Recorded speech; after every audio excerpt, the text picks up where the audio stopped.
पत्रकार भी बहुत सारे हमारे परिचित हैं, लेकिन जो नया जनरेशन आया है हो सकता है वो हमसे अपरिचित हो। जैसा अभी शब्बीर साहब ने बताया कि हनुमंत राव जी ने एक सिलसिला रखा है, कंटिन्यूटी बना के रखा है कि वो राजीव गांधी मेमोरियल एक क्रिकेट मैच वो कराते हैं बिलो अंडर 19 हर वर्ष। कई बार मुझे उसमें शामिल होने का मौका मिला है और कल इसी सिलसिले में हम हैदराबाद आए थे। कल उस कार्यक्रम का उद्घाटन करना था। जब हैदराबाद आए तो मैंने महसूस किया, ज़रूरी समझा कि गांधी भवन जो हम लोगों के लिए बहुत ही महत्व रखता है, वहाँ जाना चाहिए। और साथ में जब गांधी भवन आ रहे थे तो बहुत समय से हैदराबाद के पत्रकारों से सीधा मेरा संवाद नहीं हुआ था, इसलिए मैंने सोचा कि इसका लाभ उठाया जाए। और रेवंत रेड्डी साहब जो हमारे अध्यक्ष हैं, उनकी भी इच्छा थी कि यहाँ प्रेस वालों को संबोधित करें, तो इसलिए आज आपके बीच में आया हूँ। आज तेलंगाना की जो राजनीति है वो आप सबको वाकिफ़ है, सब उससे परिचित हैं। यहाँ तेलंगाना जब बनाने का आंदोलन चल रहा था तो उस समय इसके पीछे जो उद्देश्य था वो उद्देश्य बहुत स्पष्ट था कि तेलंगाना जो किसी कारणवश पिछड़ गया है, आर्थिक रूप से, सामाजिक रूप से, उसको फिर से आगे लाया जाए, उसका समुचित विकास हो। यहाँ की जो मूल समस्या है वो चाहे गरीबी है, चाहे बेरोजगारी है, पानी की समस्या है और इस तरह की जितनी भी समस्याएं थी वही उसका समाधान होगा। एक नया राज्य बनेगा, एक खुशहाल राज्य बनेगा और जो भी समस्या जो उस समय थी उसका समाधान हो। लेकिन अब 8 साल पूरे हो गए हैं और यहाँ की जो सरकार है, यहाँ के जो मुख्यमंत्री हैं, जहाँ तक मैं जानता हूँ, मुझे बताया गया है कि जब उनको हैंडओवर किया गया था सरकार हम लोगों ने, तो 10,000 करोड़ सरप्लस था राज्य के पास। लेकिन आज शायद 5 लाख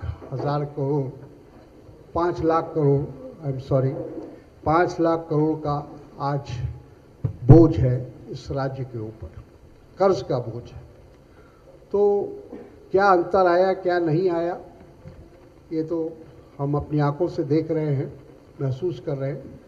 और तेलंगाना के लोगों में इस बात को लेकर बेचैनी है कि जो भी उनके साथ जो वादा किया गया था इस सरकार के द्वारा वो पूरा नहीं हुआ और लोग अब सही मानों में एक विकल्प की तलाश में है। हमें विश्वास है क्योंकि कांग्रेस का बहुत बड़ा योगदान है, सोनिया गांधी जी का बहुत बड़ा योगदान है तेलंगाना बनाने में। अगर कांग्रेस पार्टी सही, उसके लिए कांग्रेस पार्टी ने बहुत कुर्बानियाँ भी दी हैं, सेक्रीफाइस भी किया है, कई लोग हमसे नाराज़ हुए, लेकिन उसके बावजूद चूँकि तेलंगाना के लोगों के साथ सोनिया जी का एक भावनात्मक लगाव था, इमोशनल लगाव था, इसलिए उन्होंने ये फैसला लिया और एक अलग राज्य का निर्माण हुआ। तो हम लोग ये उम्मीद कर रहे थे कि जो भी सरकार बनेगी वो सरकार यहाँ के जनता को राहत पहुँचाने का काम करेगी और तेलंगाना का विकास और तेज़ी से होगा, उसकी गति तेज़ होगी। लेकिन 8 साल के बाद जब हम उसकी समीक्षा करते हैं, जब उसका जायज़ा लेते हैं, तो महसूस होता है कि जो हमारा लक्ष्य था वो पूरा नहीं हुआ। तो विशेष रूप से एक तो ये बात मुझे कहनी थी और आप सबसे हम आपको आमंत्रित करते हैं कि अगर कोई सवाल आपके सामने हो तो बताइए, मैं जवाब देने का प्रयास करूँगा।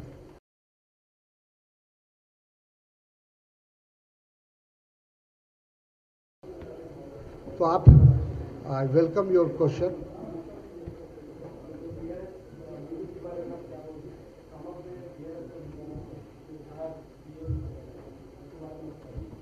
देखिए, आज जो देश के अंदर जो माहौल है, पिछले 9 साल से नरेंद्र मोदी जी प्रधानमंत्री हैं, बीजेपी की सरकार है, उनका भी वादा उसी तरह का है जो यहाँ केसीआर का वादा रहा।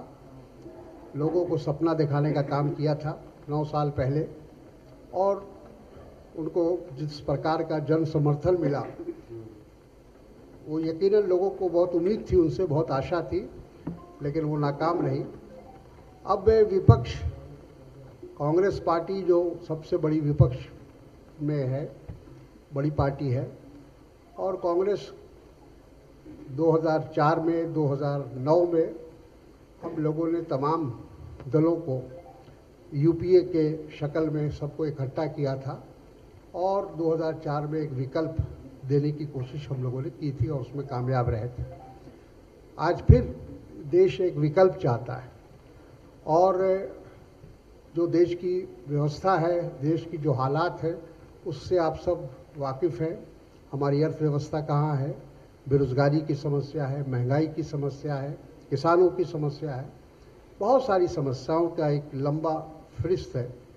तो ऐसे हालत में हम, कांग्रेस पार्टी का प्रयास है कि तमाम विपक्ष को एक साथ जोड़ा जाए, और कोशिश हमारी जारी है।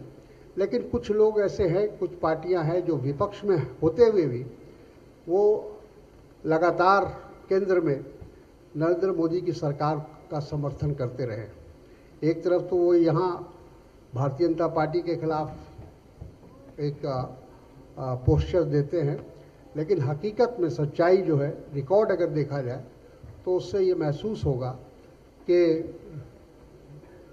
केंद्र में जितने भी बिल पास हुए, जितने भी नरेंद्र मोदी जी के समय में जो कानून बनाए गए, उन सब में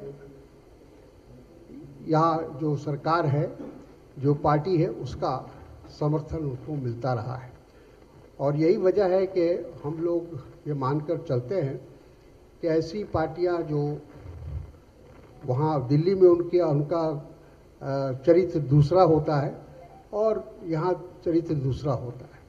तो खम्मम में ज़रूर लोग आए, 2-3 जो भी मुख्यमंत्री आए हैं, वो सब ऐसे लोग हैं, अगर उनको सही मानों में यूनिटी चाहिए, सही मानों में एक विकल्प तैयार करने की बात है, तो सब लोग इस बात को समझ रहे हैं और कि बिना कांग्रेस का कोई विकल्प नहीं बन सकता है, क्योंकि कांग्रेस एक नेशनल पार्टी है, राष्ट्रीय पार्टी है, उसकी मौजूदगी हर राज्य में है, कम हो सकती है, ज़्यादा हो सकती है, लेकिन हर जगह है। तो वैसे हालात में अगर अलग से कोई ग्रुप बनाना, मैं समझता हूँ कि अपोजिशन को कमज़ोर करना है।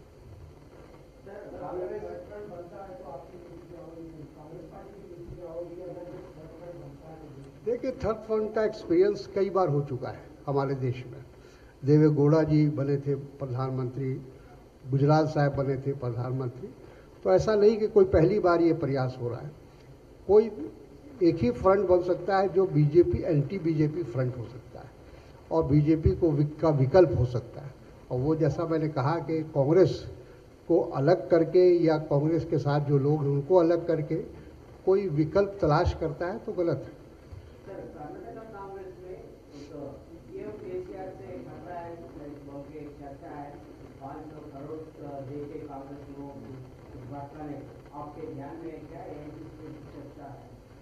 देखिए, सवाल यह है कि केसीआर का जो राजनीति रही है पिछले 8 साल में, तो वो कांग्रेस को कमज़ोर करने की राजनीति रही है। उन्होंने हमेशा कांग्रेस को कैसे नुकसान पहुंचाया जाए। कहा जाता है कि नॉर्थ में जो है ये काम केजरीवाल को दिया गया है और साउथ में केसीआर को दिया गया है। तो ये दोनों को बांटा गया है। भारतीय जनता पार्टी के द्वारा ये जिम्मेदारी इन लोगों को दी गई है कि विपक्ष को कभी एक नहीं होने देना है। जिस दिन विपक्ष एक हो जाएगा, जाहिर है परसेंटेज ऑफ वोट अगर आप देखिए 2019 का देखिए, 2014 का देखिए, तो मेजॉरिटी जो है वो बीजेपी के खिलाफ है, वो नरेंद्र मोदी के खिलाफ है।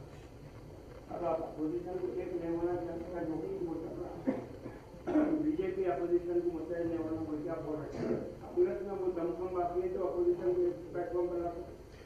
हमने तो बताया कि आज भी कांग्रेस सबसे बड़ी पार्टी है लोकसभा में, राज्यसभा में, और सबसे ज़्यादा एमएलए कांग्रेस के हैं पूरे देश में। अगर बीजेपी के बाद जो दूसरा नंबर के एमएलए की संख्या है वो कांग्रेस की है। और हम ये बात स्पष्ट है कि कांग्रेस के को छोड़कर कोई विकल्प की तलाश बेमानी है, उसका कोई अर्थ नहीं।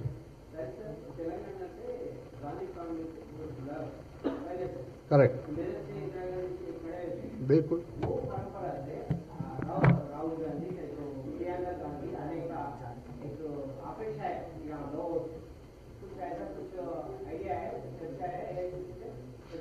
नहीं, अब देखिए ये तो फैसला उन लोगों को स्वयं करना होगा ना, जिनको ये बात सही है, आपका कहना बिल्कुल सही है, आई 100% एग्री कि पूरे आंध्र प्रदेश और विशेष रूप से तेलंगाना से एक इस परिवार का, इंदिरा जी के वक्त से हम लोग देख रहे हैं, इस परिवार का इस राज्य से और यहाँ के लोगों के साथ एक विशेष संबंध है, इमोशनल संबंध है। हमें याद है कि इंदिरा अम्मा के नाम से वोट मिलता था और सब जगह हम लोग जाते थे, उसका जो रिस्पांस मिलता था। तो कहने का मतलब है कि ये फैसला तो जो लोग चुनाव लड़ने वाले होंगे या जिनको उस परिवार से कोई चुनाव लड़ना चाहेगा, तो जाहिर है कि यहाँ तक के लोग तो उसका स्वागत करेंगे, लेकिन ये अंतिम फैसला लेने का अधिकार उनको है। तेलंगाना से मुशर्रफ का कमान करके आना चाहिए, तेलंगाना से मुशर्रफ का कमान करके आना चाहिए, क्योंकि यहाँ पे जिस तरह की सियासत चल रही है उस पर नजर रखी गई है। नहीं, बिल्कुल। देखिए वो जो आप पार्टी के अंदरूनी मामले वो कह रहे हैं या ऐसे बाहर की बात कर रहे हैं? अंदरूनी मामले के बात। अंदरूनी मामले, देखिए हमारी पार्टी एक डेमोक्रेटिक पार्टी है। हम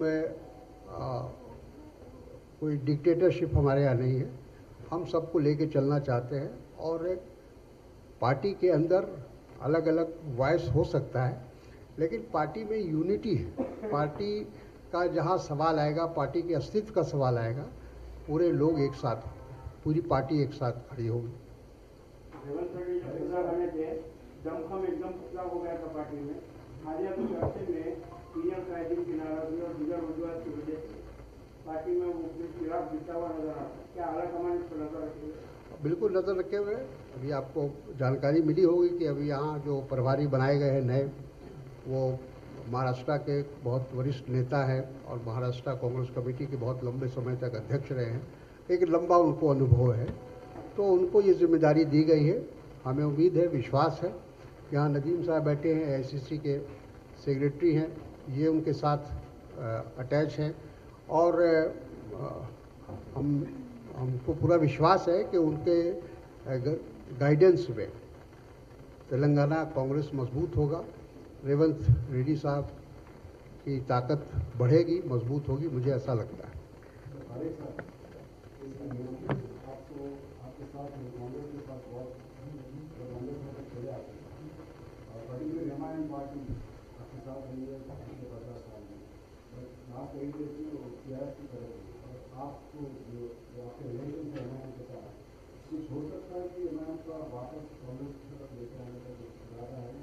मुझे नहीं लगता है। और एमआईएम का जो रोल है आज नेशनल लेवल पर, विशेष रूप से यहाँ क्या है तो रेवंत रेड्डी साहब बताएंगे, लेकिन राष्ट्रीय स्तर पर तो वो भारतीय जनता पार्टी की बी टीम है। वो बी टीम के रूप में काम कर रही है।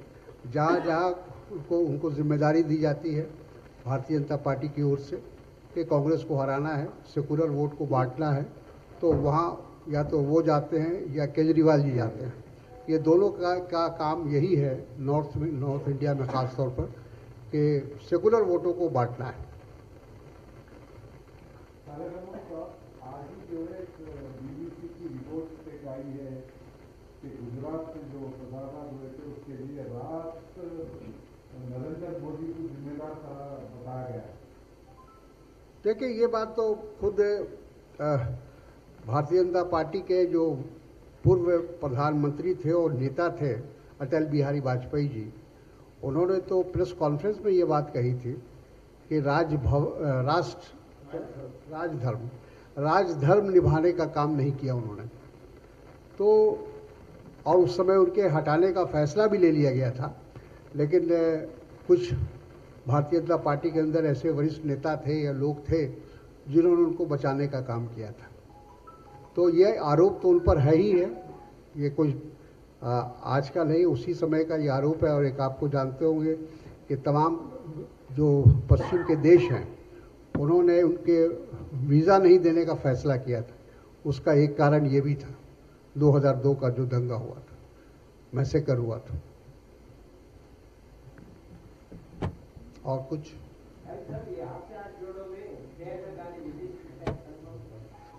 देखिए, को तो घूमेंगे सब जगह हम लोगों का।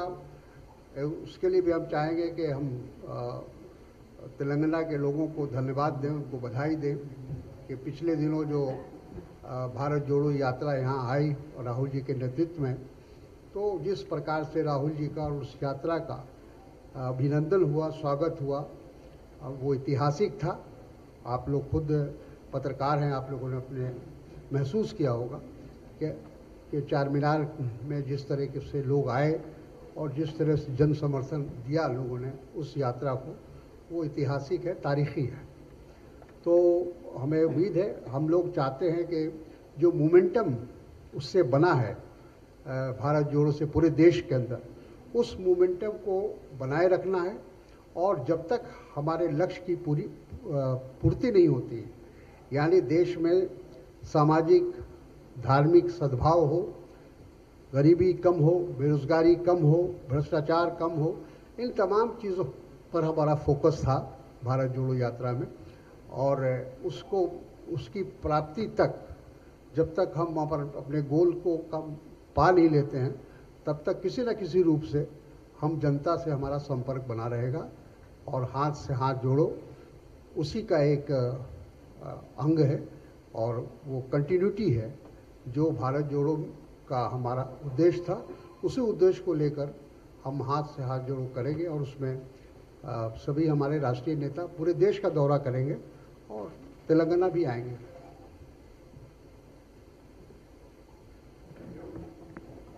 बहुत बहुत धन्यवाद आप लोगों को, शॉर्ट नोटिस में आप लोग आए। Thank you.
भेजा